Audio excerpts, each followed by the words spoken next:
வணக்கம் நேர்களே, இன்னைக்கு நாம பார்க்கக்கூடிய சிறப்பு பதிவு செவ்வாயினுடைய பெயர்ச்சி. செவ்வாய் பகவான் வருகின்ற செப்டம்பர் மாதம் 14ஆம் தேதி கன்னி ராசியிலிருந்து துலாம் ராசிக்கு பெயர்ச்சி ஆகிறார். செவ்வாய் காலபுருஷனுக்கு 7ஆம் இடத்துல பெயர்ச்சியாகி வரார். களத்திரஸ்தானத்திற்கு பெயர்ச்சியாகி வருகிறார். இதிலிருந்து இந்த செவ்வாயினுடைய பெயர்ச்சியிலிருந்து ஒவ்வொரு ராசி என்பவர்களுக்கும் ஏற்படக்கூடிய மாற்றங்கள், நிறைய பேருக்கு இந்த செவ்வாயினால நிறைய அந்த திருமண அமைப்புகள்ல தடைகளும் ஏற்படும். அந்த தடைகளை நீக்கக்கூடிய ஒரு காரக கிரகமாகவும் இந்த செவ்வாய் தன்னுடைய நிலையை மாற்றி அமைத்து செயல்படுவார். அப்படி இருக்கக்கூடிய இந்த 7ஆம் இடமான அந்த களத்திர காரகத்திலேயே இந்த செவ்வாய் பெயர்ச்சியாகி வர்றதுனால எல்லா ராசி என்பவர்களுக்குமே ஒரு நல்ல ஒரு மாற்றங்களை கொடுக்கக்கூடிய ஒரு நேரமாக தான் இந்த 45 நாட்கள் இருக்க போகுது. 14ஆம் தேதி செப்டம்பர் மாதம் பெயர்ச்சியாகக்கூடிய அந்த செவ்வாய் பகவான் 27ஆம் தேதி அக்டோபர் வரைக்கும் அந்த துலாம் ராசியிலேயே இருப்பார். இந்த 45 நாட்களுக்கு ஒவ்வொரு ராசி என்பவர்களுக்கும், ஏன்னா காலபுருஷனுக்கு 7ஆம் இடத்துல செவ்வாய் பயிற்சியாகி வர்றதுனால அதிகப்படியாக எல்லா ராசி என்பவர்களுமே நல்ல உழைக்கக்கூடிய ஒரு திறன் படைத்தவர்களாக மாறக்கூடிய ஒரு நேரம். அடுத்து பார்த்தீங்கன்னா ஒரு வேகமாக சில உங்களுடைய வேலைகளை முடிவு எடுத்து அதை சாதிக்கக்கூடிய ஒரு அமைப்பாகவும் இந்த 45 நாட்கள் இருக்க போது. இப்போ ஒவ்வொரு ராசி என்பவர்களுக்கும் உண்டான பலன்களை நம்ம விரிவாக பார்க்கலாம்.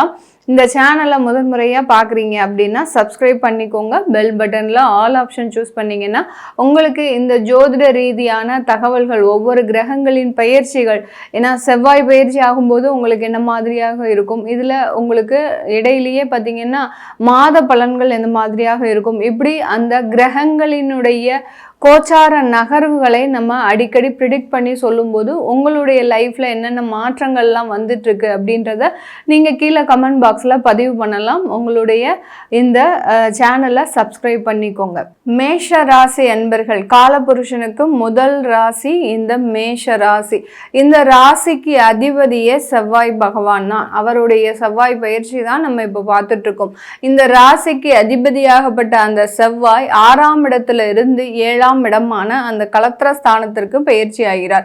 6ஆம் இடம்ன்றது ருணரோக சத்ருஸ்தானம், கடன்களை அதிகமாக கொடுக்கக்கூடிய ஒரு ஸ்தானம்.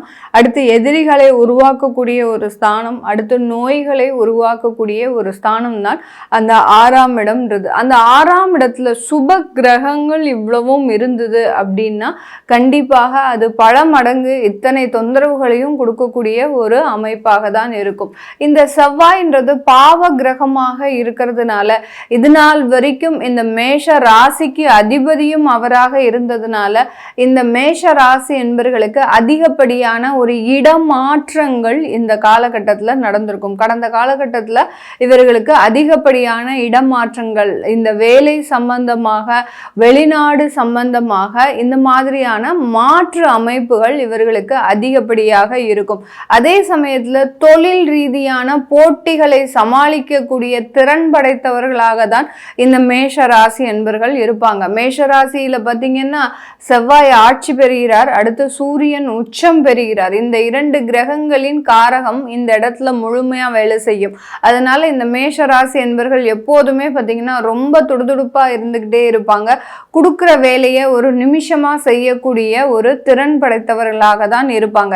எதையுமே மேலாண்மை செய்து நிர்வகிக்கக்கூடிய ஒரு திறமை இந்த மேஷ ராசி என்பவர்களுக்கு அதிகமாக இருக்கும். ஆனா ரொம்ப டீப்பா இவர்களுக்கு சிந்திக்கக்கூடிய ஒரு திறன் இருக்காது. அதாவது டீப்பானா என்ன, ஒரு விஷயம் கொடுக்குறோம் அப்படின்னா அதை அப்படியே பிளாங்கா உடனே செய்து முடிக்கக்கூடியவர்களாக தான் இருப்பாங்க. ஆனால் அதுல என்ன ஒரு நன்மை இருக்கு, என்ன ஒரு கெடுதல் இருக்கு, இப்படிலாம் ஆராய்ந்து பார்த்தா கூட அதுல ரொம்ப பெரிய அளவுக்கு யோசிக்க மாட்டாங்க. ஃபியூச்சர் பிளான் அப்படின்றது இந்த மேஷ ராசி என்பவர்களுக்கு பெரிய அளவுக்கு இருக்காது. ஆனா அந்த ஃபியூச்சர் பிளான் எப்படி இருக்கும் அப்படின்னு பார்த்தீங்கன்னா, தன்னுடைய சமுதாயத்துல தான் எப்போதுமே ஒரு உயர்ந்தவராக இருக்கணும் அப்படின்ற ஒரு நிலைமையில தான் இவர்கள் எப்போதுமே போராடக்கூடிய ஒரு குணம் படைத்தவர்களாக இருப்பாங்க. இந்த காலகட்டம், இந்த வரக்கூடிய இந்த 45 நாட்கள் அந்த செவ்வாய் களத்திர காரகத்திற்கு செயல்படுறதுனால இந்த மேஷ ராசி என்பர்கள் அதிகமான பேர் பார்த்தீங்கன்னா உங்களுடைய இடமாற்றத்தினால நிறைய ஒரு வாய்ப்புகளை பெறக்கூடிய ஒரு நேரமாக இருக்கும். நான் ஏற்கனவே சொன்ன மாதிரி தொழில் ரீதியான ஒரு போட்டியாளர்களை ஒரு திறமையுடன் கையாளக்கூடிய இந்த மேஷ ராசி என்பர்கள் இந்த தொழில் ரீதியான லாபங்களை பெறக்கூடிய ஒரு அமைப்பாகவும் தான் இந்த காலகட்டம் செயல்பட போறீங்க. எப்படி நீங்க லாபத்தை சம்பாதிப்பது, ஷார்ட் டேர்ம் தொழில் அதிகமாக பண்ணக்கூடிய ஒரு நபர்கள்னா இந்த மேஷ ராசி என்பர்கள். ரொம்ப பெரிய அளவுக்கு இந்த தொழிலை ஒரு 10 வருஷம் பண்ணணும், ஒரு 5 வருஷம் பண்ணணும் அப்படின்லாம் இவர்கள் எப்போதுமே யோசிக்க மாட்டாங்க. எப்போ இந்த தொழில் நல்ல விறுவிறுப்பா இருக்கும் அந்த டயத்துல அந்த தொழிலை செஞ்சுட்டு, அதாவது காலத்திற்கு ஏத்தாப்புல தன்னுடைய சூழ்நிலையை மாற்றக்கூடிய ஒரு அமைப்பு படைத்தவர்களும் இந்த மேஷ ராசி என்பர்கள் தான். அந்த மாதிரியாக அந்த ஷார்ட் டேர்ம் தொழிலில் இருக்கக்கூடியவர்கள் இந்த காலகட்டம் நிறைய ஒரு மாற்றங்களையும் லாபங்களையும் பெறக்கூடிய ஒரு நேரமாக இருக்க போகுது. வேலையில இருக்கக்கூடிய நெருக்கடிகள் இப்போ உங்களுக்கு குறைவதற்குண்டான ஒரு தருணம். ஏன்னா 7ஆம் இடத்திற்கு உங்களுடைய ராசி அதிபதி வந்தாச்சு அப்படின்னாலே வேலையில இருக்கக்கூடிய நெருக்கடிகள் குறைந்து நீங்க கொஞ்சம் நிதானமாக உங்களுடைய வேலைகளை செய்யறதுக்கு உண்டான ஒரு நேரம். அலுவலகத்துல இருந்த தொந்தரவுகள், மேலதிகாரிகளின் ஒரு ஒத்துழைப்பின்மை, இது எல்லாமே இந்த காலகட்டம் மாறக்கூடிய ஒரு அமைப்பாகவும் இருக்கும். இந்த மேஷ ராசியில பார்த்தீங்கன்னா 3 நட்சத்திரங்கள், அஸ்வினி நட்சத்திர அன்பர்களுக்கு இந்த 45 நாட்கள் நிறைய கடன்களின் அளவு அப்படின்றது வேலை ரீதியாக குறையக்கூடிய ஒரு நேரம். அது சுமைகளாக இருக்கலாம், குடும்ப பாரமாக இருக்கலாம், இல்லை நிதி கடன்களாக இருக்கலாம். அடுத்து பார்த்தீங்கன்னா உங்களுடைய குழந்தைகளுக்கு உண்டான ஒரு பொறுப்புகளை நிறைவேற்றக்கூடிய ஒரு கடன்களாக இருக்கலாம். இந்த மாதிரியாக ஒவ்வொரு இடத்துலையும் நிறைய ரெஸ்பான்சிபிலிட்டிஸை சுமக்கக்கூடிய இந்த அஸ்வினி நட்சத்திர அன்பர்கள் கொஞ்சம் ரிலாக்ஸ் ஆகக்கூடிய ஒரு நேரமாக தான் இந்த 45 நாட்கள் இருக்க போது.